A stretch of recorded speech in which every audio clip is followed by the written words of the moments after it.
Okay, welcome back to Cannabis to Canada with Jason Wilcox. It is, again, June the 9th, 2019, and we are picking this up with part 2 as we keep it going. Persistence pays. Try not to quit when you run into technical difficulties. At the same time, sometimes you just need to tap. I have hackers. You guys don't understand this. If you run a media company and you go up against these titans and these big, powerful people, they have many ways to try to make your program shut down and to interfere and try to knock you offline and make your phone make funny sounds like that and do all the stuff that messes with your head. That being said, I managed to get the desktop presenter working. I said I wasn't going to come back online unless I could get this working so that we could actually cover the stuff I wanted to cover. A good example would be this. The BC RCMP comment on medical marijuana. The BC RCMP have finally commented on the medical marijuana seizure at the Kelowna International Airport. Took place around March 30th. RCMP Sergeant Duncan Pound confirms that 2 separate seizures took place at YLW from medical marijuana companies, saying they did not have proper authorization. The marijuana did not match what was authorized to be transferred and was seized by the RCMP as it contravened. This is what I couldn't find in the previous part 1 of the show, because it contravened sections 264 of the marijuana for medical purposes regulations, says Pound.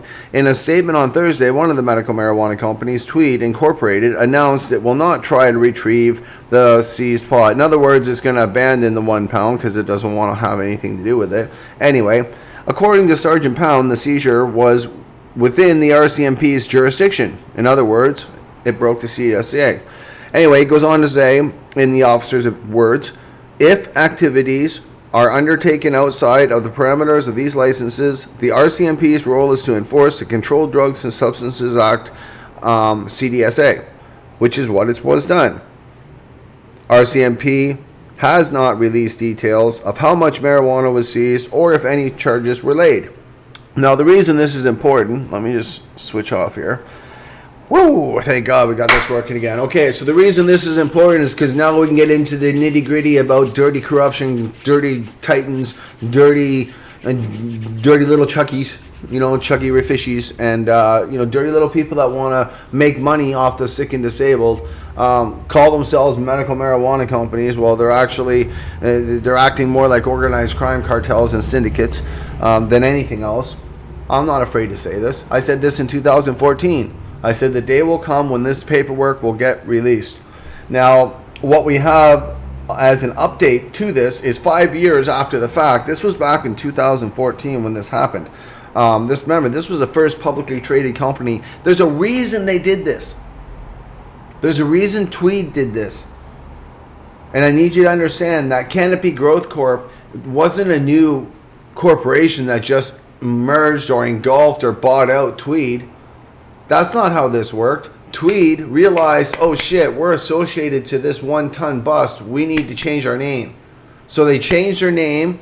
Then the other person that was busted with them was Mettrum. So what did they do? They bought out Mettrum. And they amalgamated Mettrum with Canopy Growth.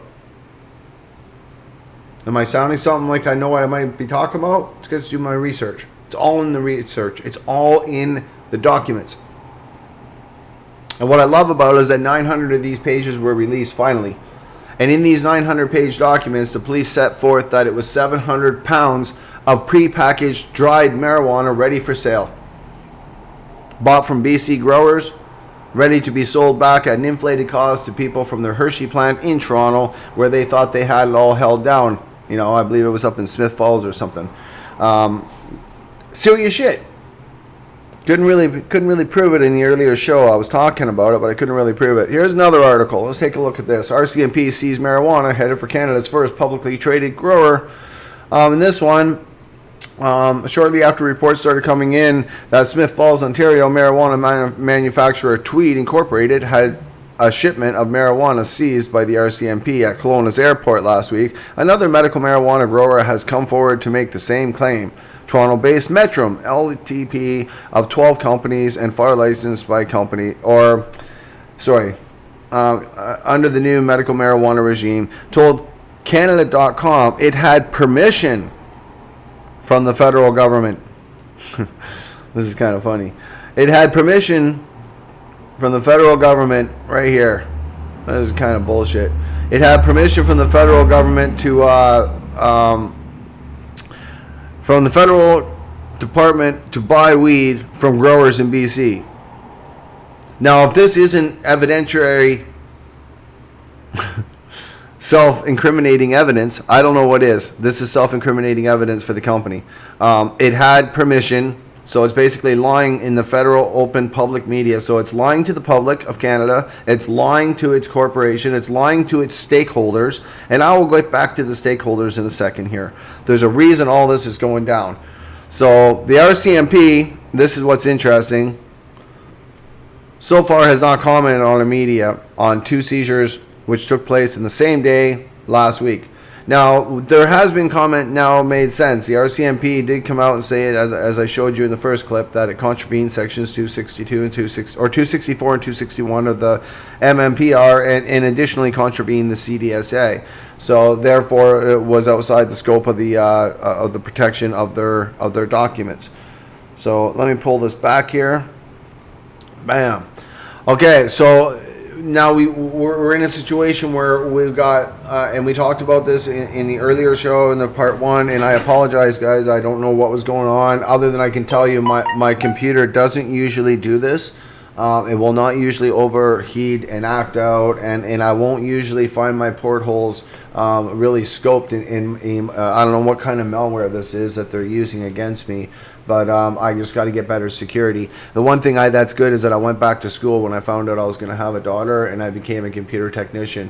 So being able to, and a network administrator, so being able to go in and find, you know, what's going on and where are these guys attacking me from. Good job, whoever you are. You're very good. You got by all my security, and you were able to get in to the degree that you were able to almost overheat my computer to the degree that would fry my CPU and it would shut it down. That's what happens. And if you guys don't think these are cyber attacks, you're crazy. That's exactly what they are. When they're not listening to us or using our cameras to try to watch us, trust me, they will heat you down and shut you down if they want to shut you up, or they'll lock you up. It's a chance you take as an activist when you stand up against titans. And these guys are titans. And what we're showing is that 1 ton of weed was seized, and for 5 years, the police said it was under investigation. Excellent. 5 years you investigated. That would suggest that it's a pretty big investigation, and there's probably going to be some charges, you would think. Nope. Nobody charged ever. Just 1 ton of weed, and God knows where that went. You know, I didn't see no big weed burning up in Kelowna that I know of by the RCMP. So I don't know. I don't know how all this played out. The bigger question is, how do you suppress the RCMP? This is what bothered Mr. Conroy and myself and others when Freedom of Information kept saying we can't give any information because it's still an active investigation. And now they give 900 pages saying, yes, it was dried packaged cannabis. That's another admittance of crime. That's evidence of crime. And that's reason for charge. So who gets charged, whether it's Mr. Linton, you know, being the CEO, whether it's the board of directors, whether it's the driver of the truck, somebody needs to get charged. Because if it was any other motherfucker in this country, we'd be getting charged. And that's the problem. That's the biggest problem we face, is that we would be getting charged. We'd be getting our ass booted from one side of the country to the other in the federal penitentiaries. That's just a reality. We know the risk we take. We've been doing hockey bags for years before it was legal. But when a legal titan who has permission already to grow and already has a monopoly has to come and buy from BC growers and becomes organized crime, that's different. Now, I'll give you another reason. I said I'd circle back to the stock market. There's a reason, because Tweed, you have to remember, just before this bust happened on April 6, 2014, Tweed just was the first public company to ever go on the public stock exchange. So this was a big black eye. Tweed could not have this. So what did they do? Change your name, call yourself Canapy Growth, and buy out the other fucking co-conspirator, which is Mettrum. They did that. So those who tell me that, no, Canopy Growth would merged with Tweed. No, they did not merge with Tweed. Canopy Growth is Tweed, hiding from these very charges. And these charges should be levied against the company, because you know why it's going to hurt them? It's not going to hurt them about a person going to jail or a person getting a fine or probation. It's going to hurt them in the stock market when people realize they're dealing with crooks and criminals, slimy motherfuckers. And when you start dealing with that, you know, to each man on their own. But once you want to jump into that field of the underground and you want to start doing underground type shit and working with the underground, clearly if you got 700 pounds out of BC and you got them on a fucking container, you were working with the underground players of BC. Now you want to make us the enemy. I'm not sure how you all feel about this out there, but we also are talking tonight about the John Conroy letter. I have it up on my website at cannabisincanadainc.com, and the reason that we have that ink on there is to make people understand that we are an incorporation, and that anything said less of us is simply not true. There's been some conjecture out there about what we are or not, and we're definitely a company. We're just a non-distributing company. And that's an important thing for people to understand. So, I don't know, I'm trying to find myself on this new thread, but I'm probably not going to find it, so I'm not going to get too distracted on that. I'm going to reset my phone, actually. But I'm going to be interested in reading some of the comments when it comes to, again, I didn't have to reset YouTube as fast because it has this memorized, what tonight's show's topic is about. We had a chance to show the plants there just briefly. I pulled out the one big mother. I mean, they have to be watered and stuff, but when they start bushing out, they really start to look nice, and it's going to be good as they get into their first month of flower and they start to really form their buds, and terpenes start to develop. Oh man, it's usually quiet. Sorry about that. And we'll keep this going. And yeah, what else did I want to talk about? Okay, yeah, and then there's the Dana Larson thing. A lot of people have been asking about what are we going to do about the SCC. I've been reporting on this show for months about what we're going to be doing with the SCC if it happens.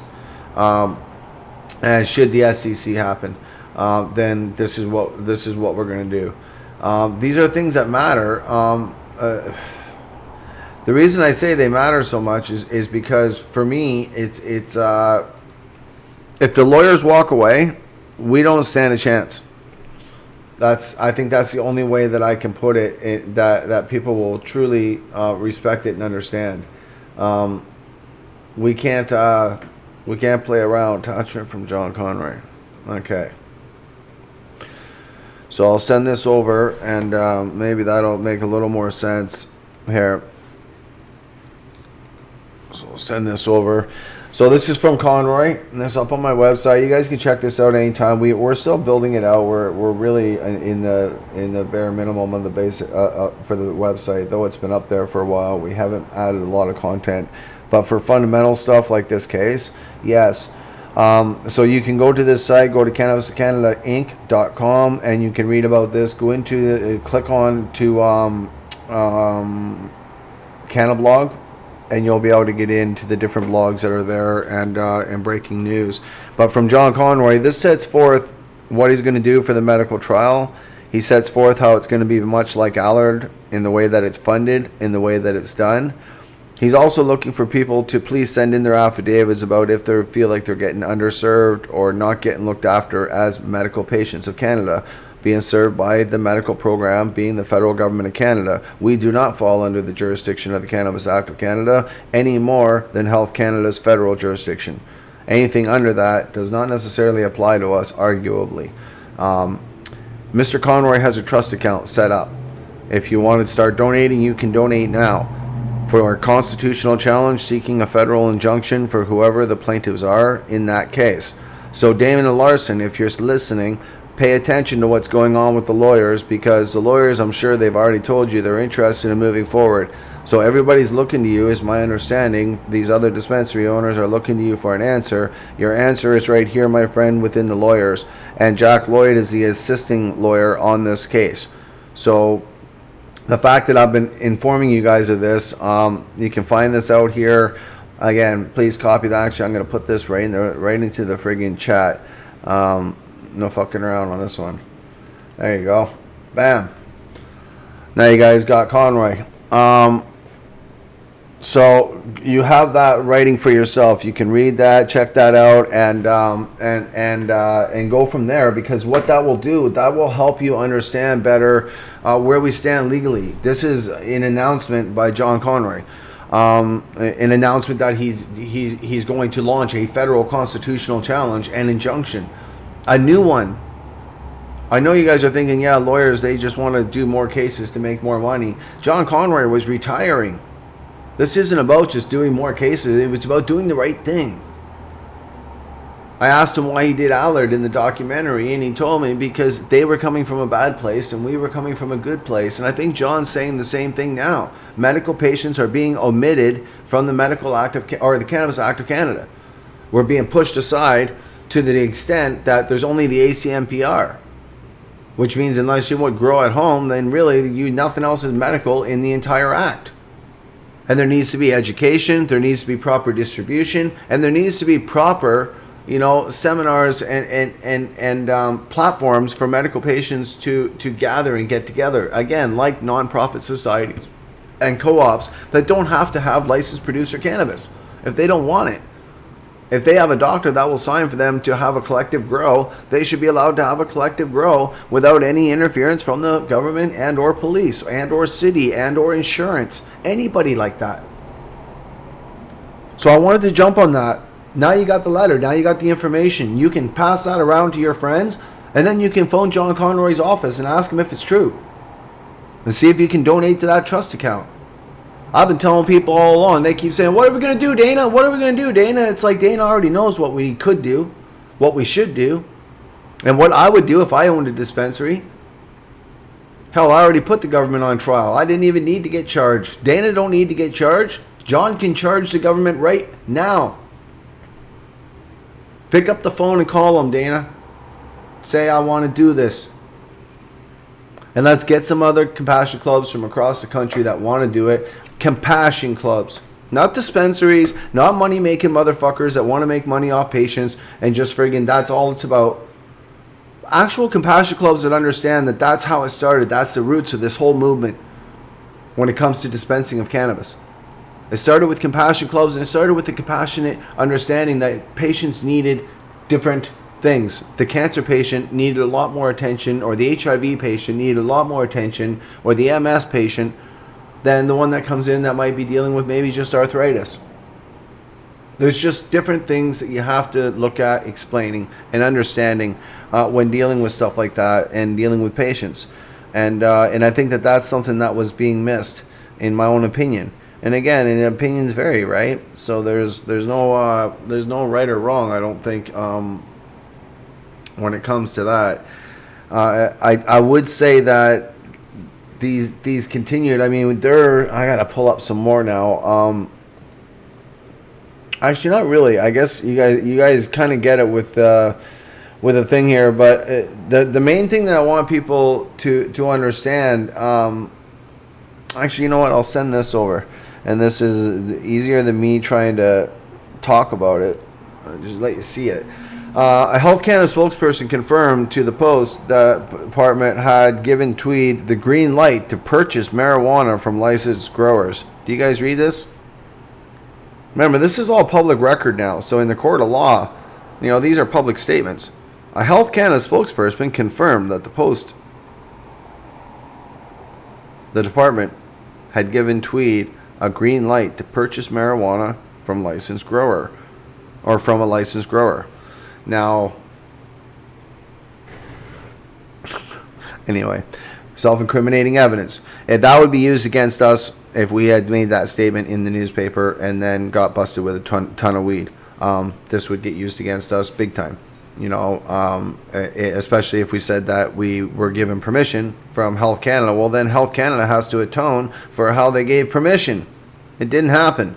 This is what it was really all about. Like I said, 1 week before the bust, or at least in the same month, it might be just in the, I'm just going to stick with in the same month, Tweed had just went on the TSX, and they knew that any association to this bust was going to hurt them. They could not have that.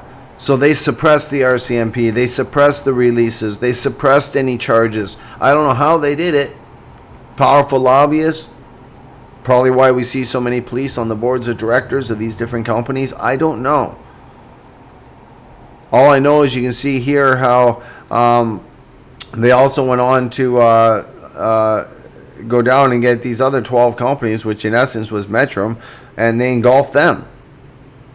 And then they changed their name to Canapy Growth Corp. At the end of the day, it was still the first ever publicly traded company.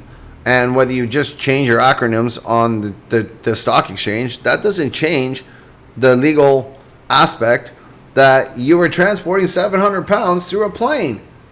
And you were doing it illegally. You bought the weed illegally. You sold the weed illegally. You were transporting it illegally. Anybody else would be charged.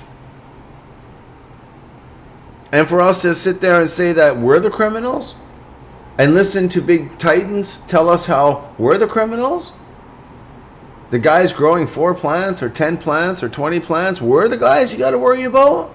You motherfuckers moving 700 pounds across the country and you got to worry about us? Save the kids from you, maybe. Not save the kids from us. I said we were not going to forget. I said this in 2014. I'm documented. I'm on the internet. I don't give a fuck. It's all on YouTube and stuff. I'm not worried about that. I know where I stand.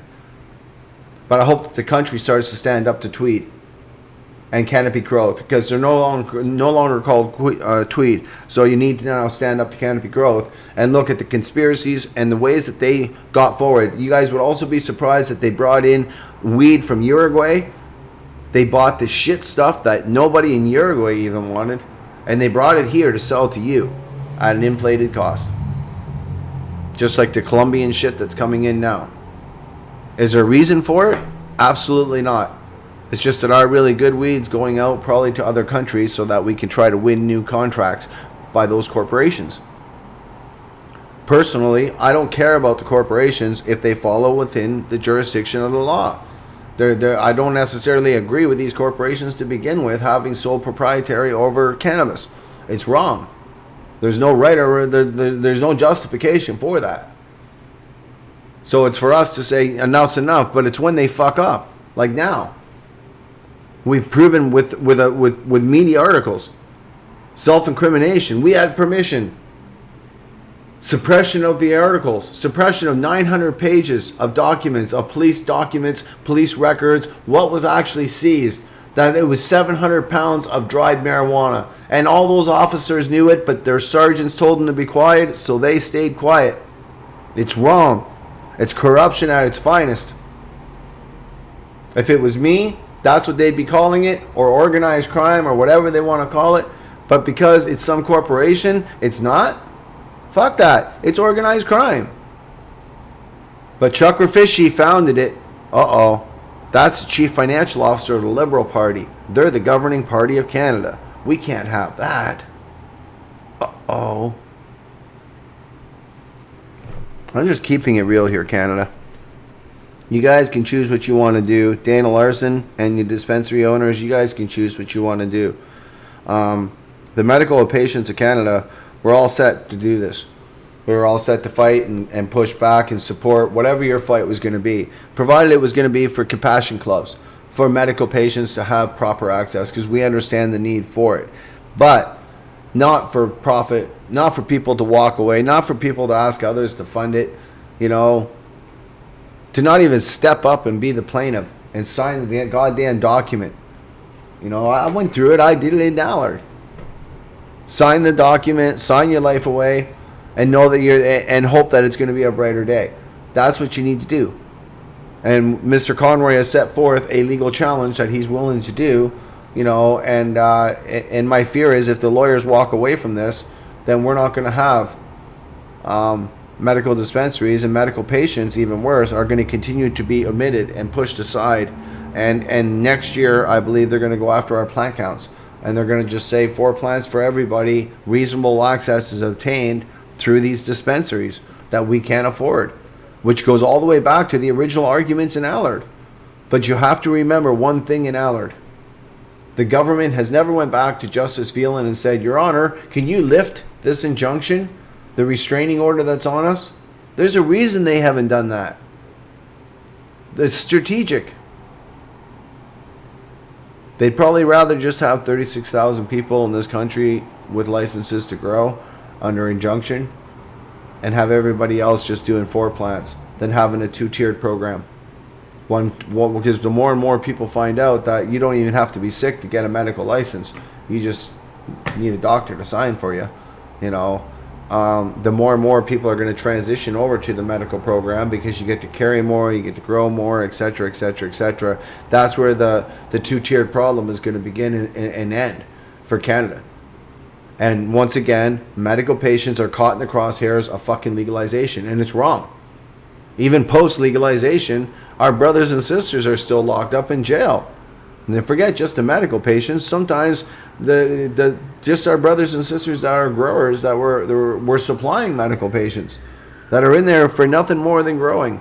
I'm not talking about the guys that are in there for growing and had fucking, 2 kilos of coke and a fucking couple of guns. I'm not talking about those guys. I'm talking about the guys that were just growing cannabis and selling cannabis. And you still got them locked up, even though we legalized. I don't understand. I'll never understand that part. Welcome to downtown Vancouver. You can hear my sound effects in the background. I don't even need to add sound effects. Just a downtown region. At least I got to come back on and show that part anyway. I wanted to make sure that was definitely definitely looked at. I'm trying to look for there's one other section where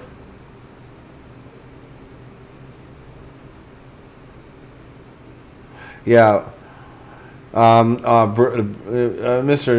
Linton again, Bruce Linton. We felt everything was done absolutely correctly. Tweed chairman Bruce Linton told in the National Post, when you call police to say, come look at this, you believe you have everything in order.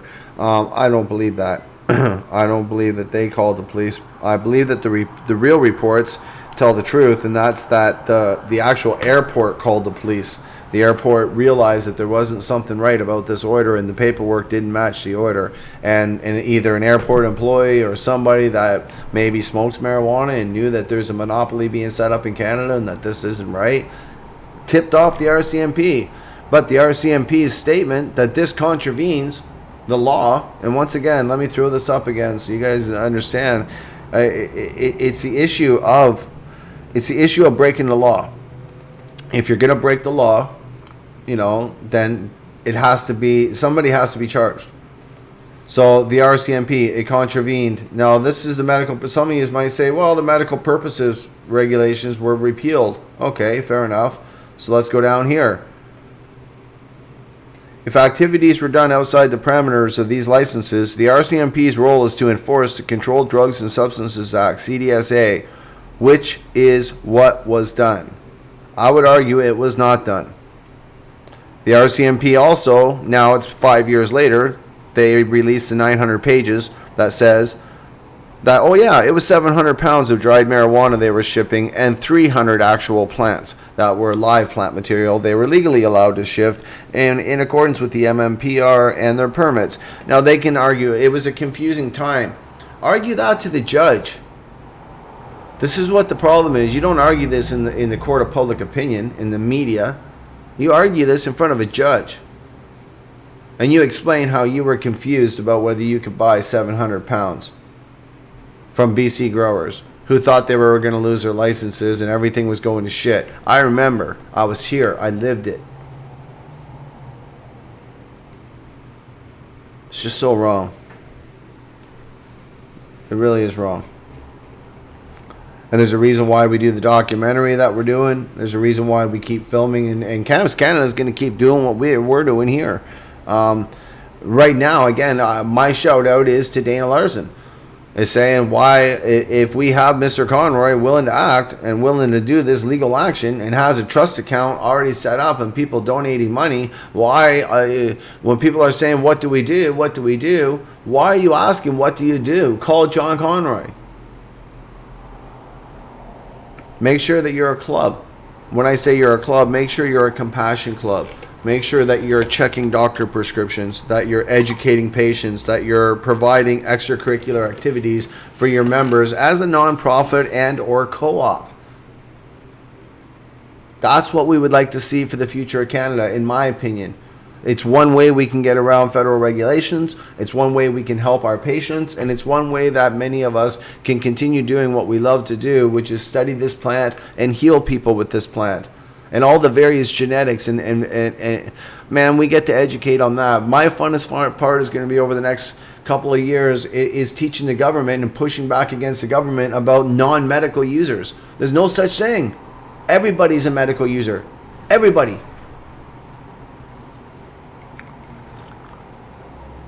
Based on just your CB1 and CB2 receptor cells in your brain and all through your body, based on that alone, unless you're an alien, I always say this, you're medical. The government needs to say you're non-medical so they can tax you and they can take your money. And they can also suppress you, as they have with 4 plants.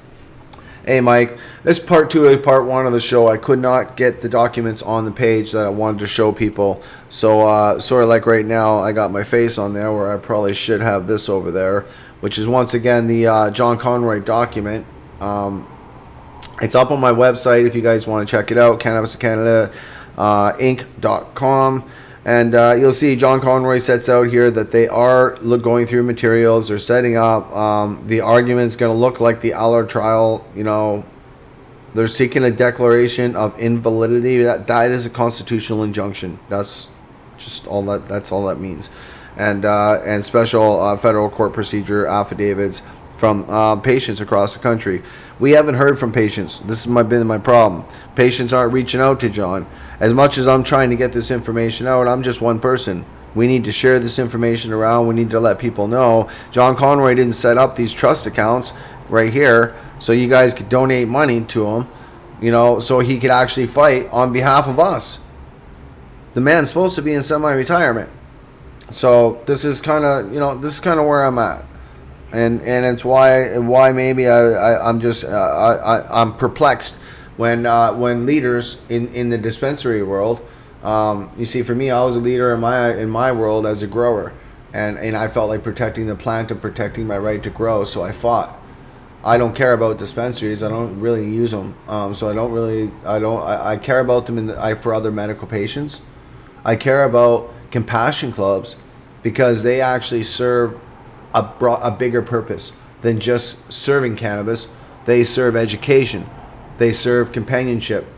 They serve a lot of different things, including Christmas dinners, you know, turkey, whatever, Thanksgiving, you know, different gatherings, different things that you can do with nonprofits that you wouldn't normally be able to do. And nobody's really saying that we can't do this.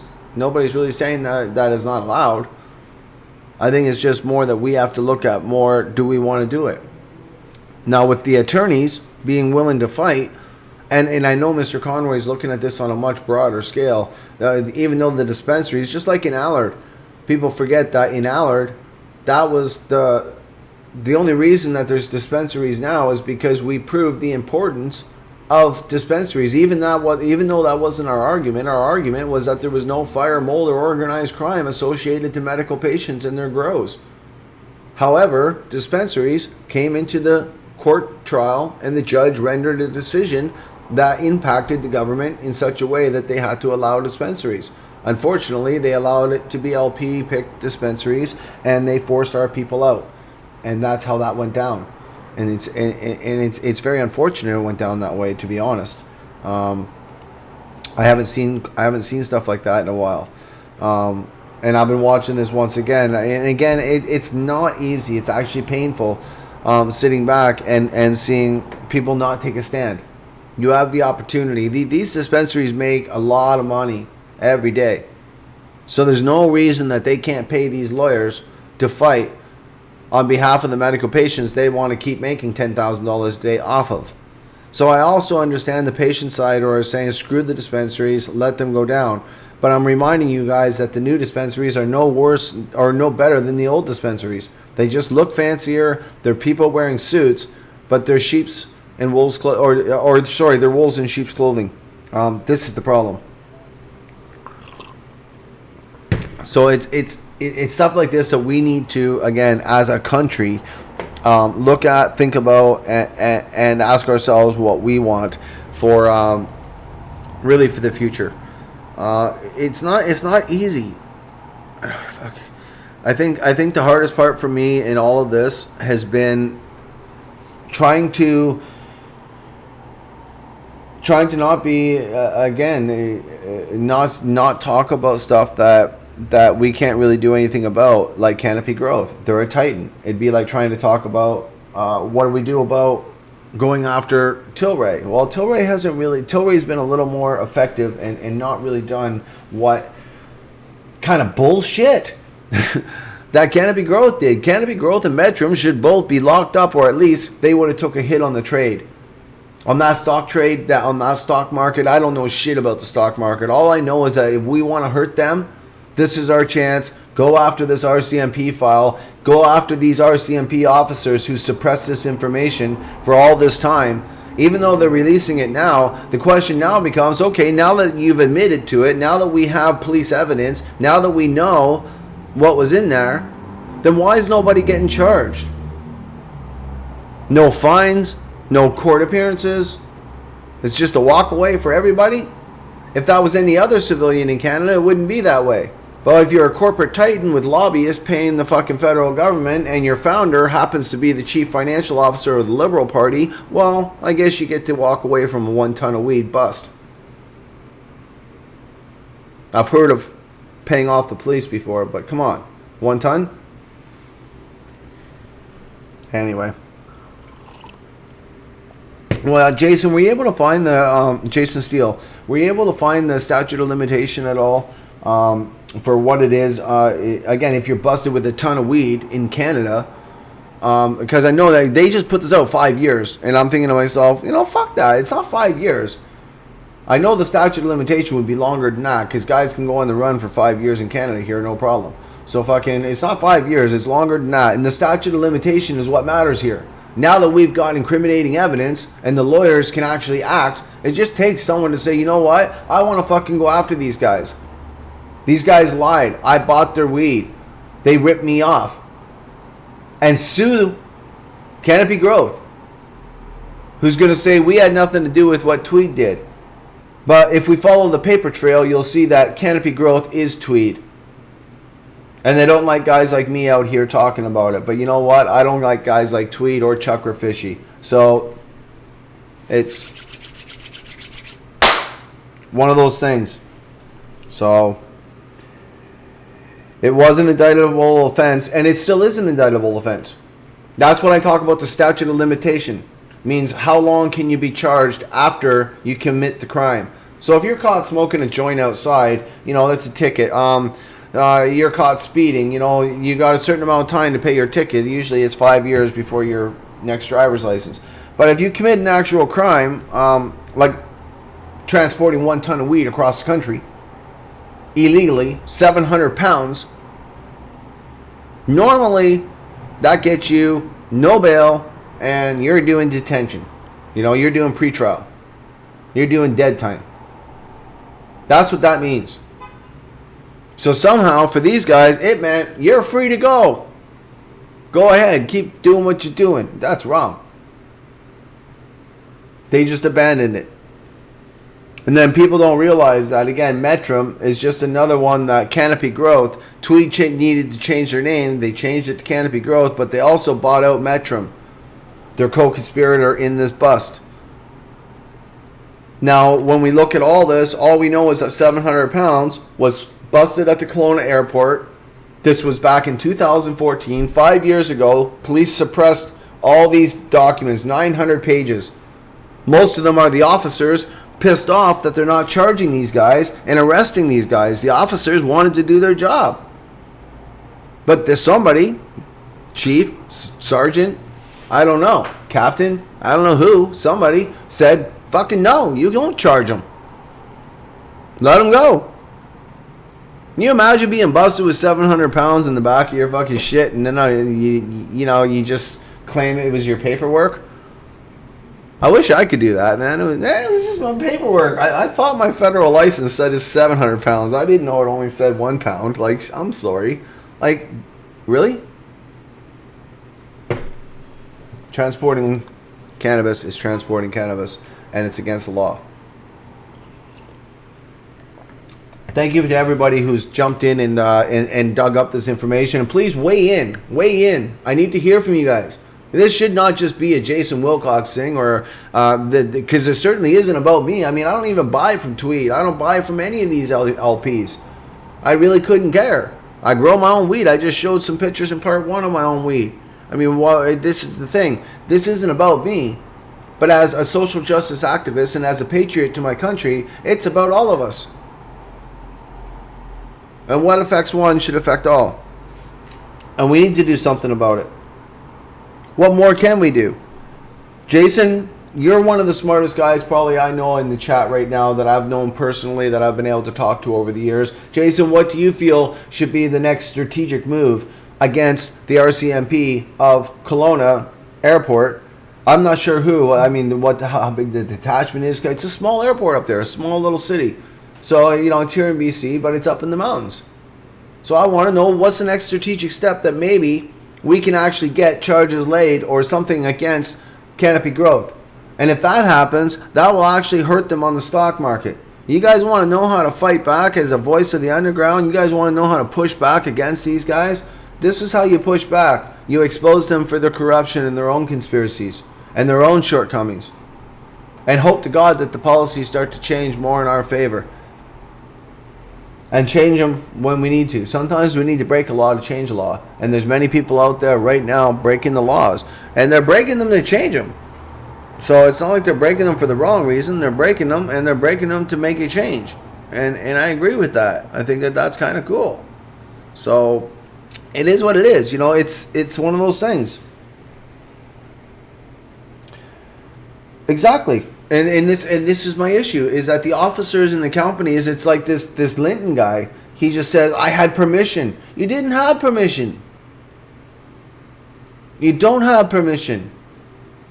So you have evidentiary lying in the media, public media, public newspapers, reputable newspapers, the Post, the Globe and Mail, reputable news media saying what they did was wrong. And what they did was, again, as I showed in the article, it contravened the CDSA.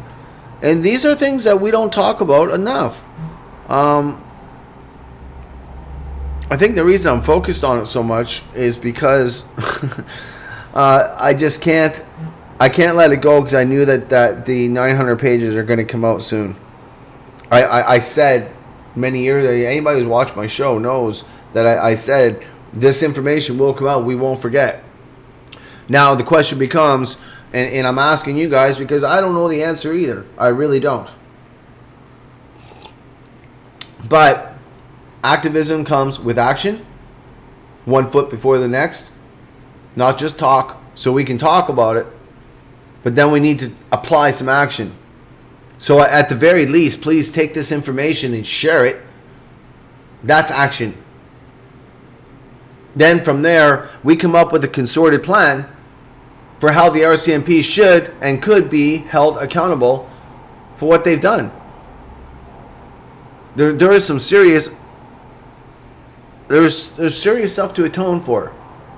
700 pounds of cannabis, suppressing 900 pages of documents that says it was 700 pounds of cannabis, and lawyers probably would have went after them back then. And Tweed knew it. And if they allowed it to go through, they wouldn't have been able to sell and become the big corporation titan that they are now. So at the end of the day, the only people that got played were Canadians.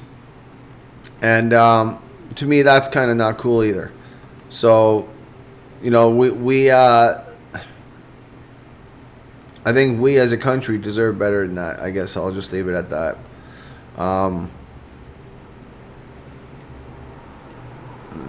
looks a little better.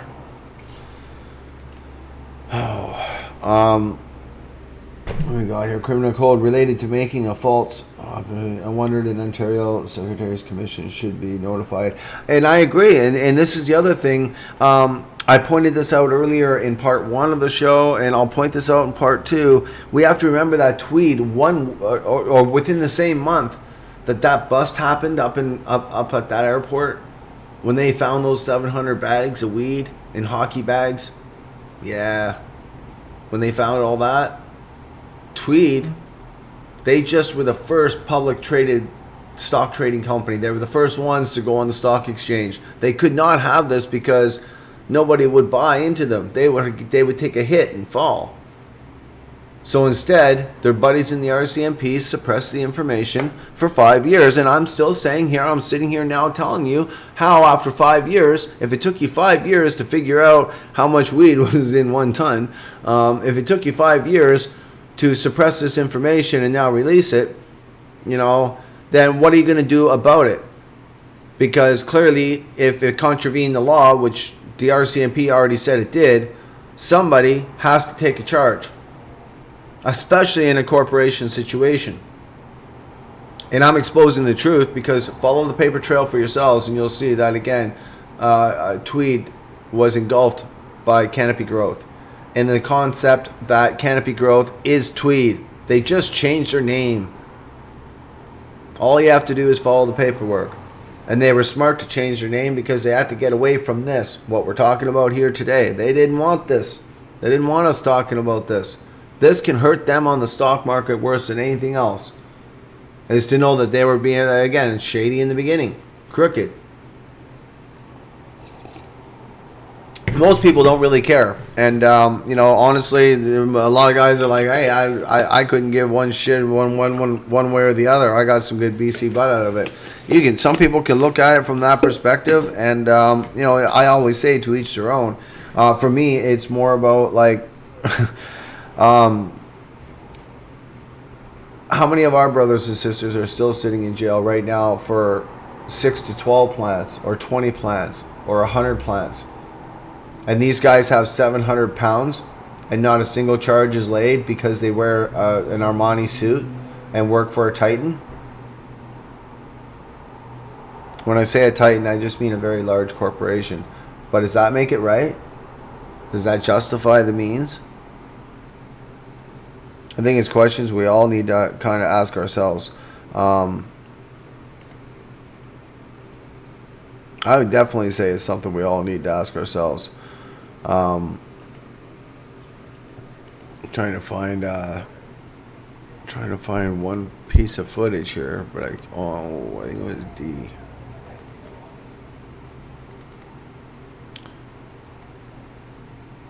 And I don't believe that there's anything else that we can do. It violated 261 and 264 of the MMPR and sections 400 of the criminal code. Okay, so let's check section 400 of the criminal code and find out what the statute of limitation is on section 400.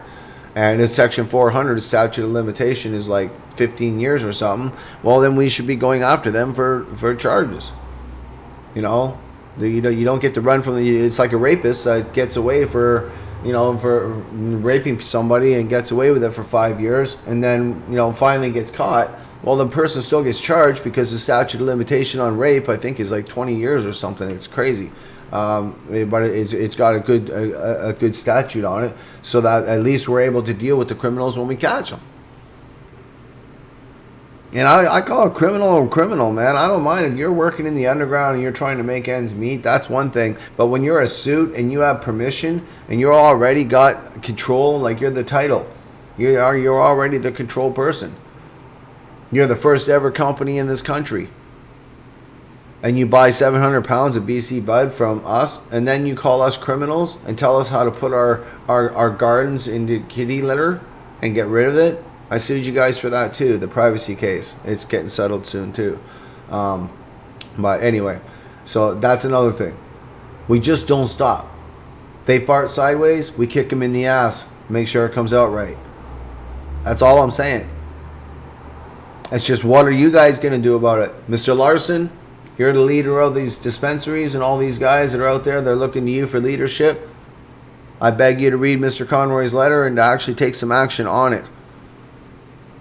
Or maybe not. I can't tell people what to do. I'm looking for who the leader is in this dispensary movement. And if you're the leader in the dispensary movement, well, then you should be stepping up and taking a stand when the lawyers are saying, I'm willing to do this and fight. And that there's an angle, especially someone like Mr. Conroy, who's on a winning streak, not on a losing streak. Someone like Mr. Conroy who can truly do some change. Actually have a chance to make medical better for Canada. If not, we can allow medical patients to be admitted and pushed to the sidelines while they drag their feet and finding out and discover the benefits of medical and give us low dose.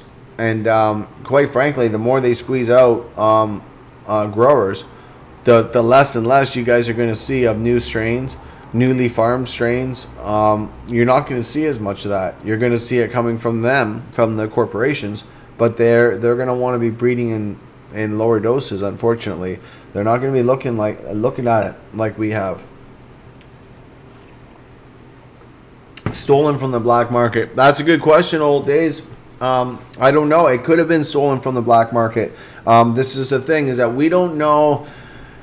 I know only a few of the growers that got this. We say the pink slips, but anyway, the growers that came out here, I know a couple of them that got the paychecks from these representatives of Tweed and Mettrum, and they bought the cannabis at bottom dollar, and they bought a lot of it. And then we knew they were shipping it. This was going on a lot. This bus was just one. Think about it. They were shipping this shit on a regular. This was not just something new. This was just their last shipment. And one of the people at the airport found it suspicious because it wasn't like the other shipments. So now we look at it, and 5 years later, 900 pages get released. And what do we find out? 700 bags in hockey bags of weed, 700 pounds, was being shipped across to be sold to other patients at an inflated cost that they bought from BC growers without going through all their standard and all the bullshit that they told us we would have to do if we wanted to sell our cannabis. They bypassed all that. Somehow, they were powerful enough to suppress the RCMP because the RCMP didn't do nothing. They said it broke the law. They didn't do nothing. The MMPR, the judge threw out after the Allard trial, so there's not much we can really say about the MMPR. You know, they know now they can't transport weed or buy weed from us. You know, they know that part. There's 174 corporations. But when it comes to that Titan, and again, contravening sections of the Act that affect all of us, this is something that we have to look at. Just compassion. Justin's great. Yeah, no, Justin's a great kid. And again, stuck back there in Toronto, it makes it that much harder for our friends in Toronto to be able to deal with any of this. Out here in BC, we're still kind of just reporting on this shit. It feels like, at least for me anyway, that's how it feels.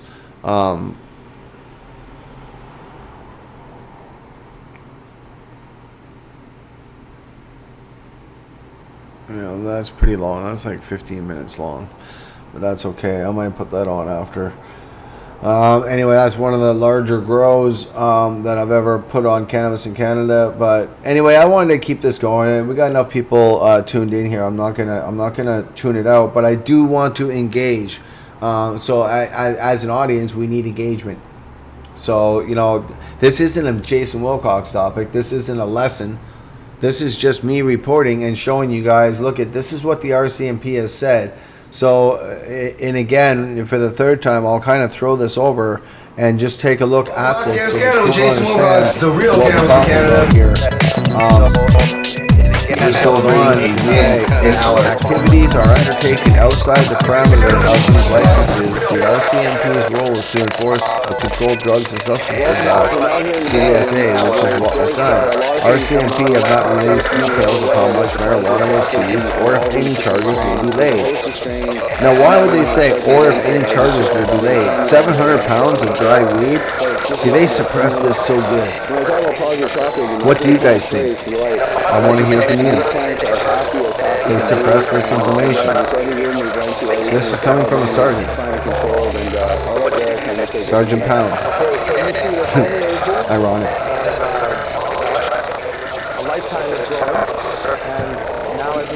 I want you guys to remember our brothers and sisters are in jail for doing just this. Stepping outside the framework of their license, and they're doing time still, and they haven't let them out. And when I think about that, I like to bring it back to you guys remember what it is that I'm talking about here. What we're talking about. We're talking about our country, liberty, freedom, land of the free, home of the brave. I'd say we're free. I don't know if we're brave, because I'm starting to see a lot of people just waver and teeter and totter, over what doesn't have to be wavered or teetered or tottered over. The lawyers are ready to go. There's people ready to fight, and it doesn't need to go that route. We can have a different way, but you cannot get. Freedom is a good example. Freedom was not just granted. It was not just given. It was fought for, and it was obtained. Respect is the same thing. It's never given. It's never granted. It has to be gained. Our freedom was gained. Our liberty was gained. And as much as I don't like Justin Trudeau, I thank God that his father wrote the Charter of Rights and Freedoms, or we wouldn't be able to protect ourselves against these very corporations that are fucking with us right now. That's the ironic part. But here nor there. It is what it is, and when the RCMP make these kind of seizures, and again, and when I talk about being the first public traded company, this is important, is that people understand who we're talking about here when we're saying before they did this. Look at these dates. This is April 6, 2014. The injunction happened about 9 days after this. Must have been a bad day for Canopy, or a bad month for Canopy Growth. Anyway, you look at that, and again, Canada's first publicly traded company. And this is why I was saying, just before, within the same month, they just became a publicly traded company. Therefore, they could not have, they could not be linked to this bust. But at the same time, it goes on to say here that it was product seized at the British Columbia airport last week, shortly after reports started coming in that Smith Falls, Ontario marijuana manufacturer Tweed Incorporated had a shipment of marijuana. And see how they keep using the word marijuana spelled with a J finally? Before they changed it to cannabis, because we had yet to win Allard yet. It was still just the beginning of the injunction. That's why they're using the word marijuana. Slang means shit. It means you're buying shit. It means you're buying slang. The true botanical and legal name is cannabis. Anyway, goes on to say marijuana seized by RCMP at Kelowna's airport last week. And another medical marijuana grower has come forward to make the same claim. Toronto-based Mettrum Limited, one of 12 companies so far licensed by Health Canada under the new medical marijuana regime, told Canada.com it had permission from the federal department to buy weed from the growers in BC. It had okay, this is incriminating evidence. I hope that any lawyers out there, Paul, Wayne, John, you guys watching, this is where it's at. This is incriminating right here. It don't matter. This is incriminating. You're giving false statements to the public. You're misleading the public, and you're suggesting that you didn't understand how to run your multi-billion-dollar company. That's what you're suggesting, and trying to plead ignorance to the fact. And though criminals often plead ignorance to the courts, this is normal. I ask, why has nobody been to the courts? Anyway, let's continue here. The RCMP so far has not commented on the media on the two seizures, which took place the same day last week. Mettrum spokesperson Keelan Gold told Canada.com that confusion surrounding the new rules is likely behind the RCMP's move. He said that the seizure amounts to a bit of a delay. So he's trying to blame the RCMP not being up to speed on Canada's new laws. No, there's another misleading and misguiding statement by Mettrum this time. Now I would remind everybody that Mettrum is now owned by Tweed, who is now Canapy Growth. Again, Tweed was always Canapy Growth. And then the original story follows below. The Eastern manufacturer at the storefront of Canada's budding marijuana business is trying to find answers after the RCMP seized the shipment of marijuana it had ordered.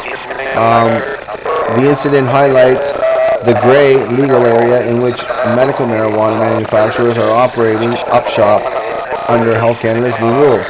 Tweed Incorporated, which became Canada's first publicly traded medical marijuana manufacturer on Friday, says RCMP seized a shipment of pot at the Kelowna airport that the company had bought from a grower licensed under the previous regime. So there's another public admittance to the fact that they bought it from a grower that they thought. I don't care what you thought. If I thought it was okay to go out and shoot somebody, it doesn't make it okay for me to just go do it and not face persecution. That's just called pleading ignorance. You want to plead ignorance, it should be to a judge, not the general public and the goddamn media. The RCMP should know better. Anyway, the company, in a statement, it had informed the RCMP of the shipment beforehand in an effort to be transparent. So it informed the RCMP that it had I'll show you guys another article in a second here, where Tweed actually informed the RCMP that they had 700 live plants. That's what they informed the RCMP. So in fact, they misrepresented, lied, and gave a false statement to police to try to transport 700 pounds of dried marijuana flower across the country to their Hershey plant to sell to you guys out there in the country of Canada. Woo! Or maybe somewhere else around the world where they don't expect it. After all, they are Oz, Canada, and Australia. For you guys watching. Anyway, we felt everything was done absolutely correctly. Tweed Chairman Bruce Linton. This is who I think should be charged. Bam. He's orchestrating this whole thing. He was the spokesperson for the whole thing, and I believe this man should be held accountable as chairman of Tweed and a person accounting for all the conjecture and quite frankly tweeting of ignorance to the general public that we just didn't know. And I'm like saying no. My brothers and sisters are still in jail for 1 or 2 pounds. There's way more to this than just this. So, Mr. Linton, I hope the police come for you. I hope Canada's spokesperson confirmed to the Post that the department had been given Tweed the green light to purchase marijuana from a licensed grower. So here, somehow Tweed convinced a health person's spokesperson. I want you guys to think about this. A Health Canada spokesperson confirmed to the Post that the department had given Tweed the green light to purchase marijuana from the licensed grower. I'll circle back to why then did the police say that it contravened sections 262 or 261 and 264 of the CDSA or of the MMPR? If it contravened the MMPR, then Health Canada never would have given permission because Health Canada was governing the MMPR. Anybody following? Actually, Health Canada wasn't really governing the MMPR. They were trying to get out of the cannabis business. But anyway, the company says that it had to buy product because it had anticipated a large.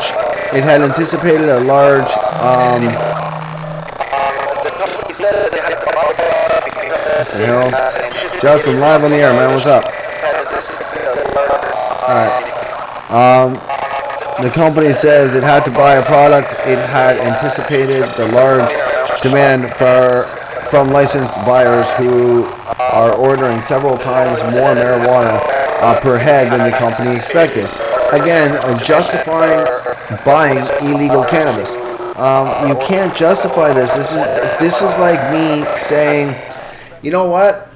Patients just couldn't get access here in Canada because licensed producers don't have enough. Therefore, you shouldn't charge me or you shouldn't convict me of a criminal offense if I go out and sell all this cannabis to these medical patients. It's the same sort of pleading of ignorance. It's like, Your Honor, I didn't know. Please, just accept my plea of ignorance. I didn't know any better. I thought my license said 1 pound. I didn't know it said 700 wasn't allowed. I thought 700 was allowed. Think about how stupid we would sound in court. But that's the plea. Yeah, I just read it to you. I just showed it to you. That's the plea from Tweed. It's actually quite sad for everybody that's involved. So I'm going to take a bit of a break here. I'm not sure why we're lagging. Likely, how long have I've been on the air for an hour now. Actually, I'm going to be killing the show now. I've done 2 hours. I just wanted to get this second half done here and make sure it was done right. Next week we'll have a follow up on this show and make sure that it's done in a better way. I can't really do anything else about stuff that's lagging or stuff that's not going to go through, especially at this stage of the show. It's been on for 2 hours. The computers are hot, and the monitors get very hot when you're processing dual streams. That's just a reality. And our numbers are way down at the end of the show. So anyway, I wish everybody a wonderful Sunday evening, and again, stay lit. You know, keep looking for different things that interest you, and most importantly, stay on top of what's going on here, because this is our country. And you know, it's easy for people to say, what do we do? And when the answers have already been given to you, it isn't a question of what do we do, it's a question of who's going to act.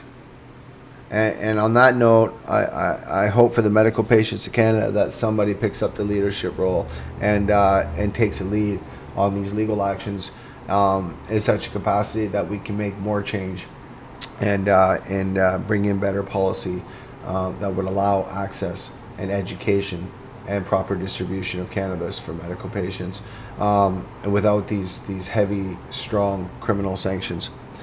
All said, this is Jason Wilcox, wishing everybody a wonderful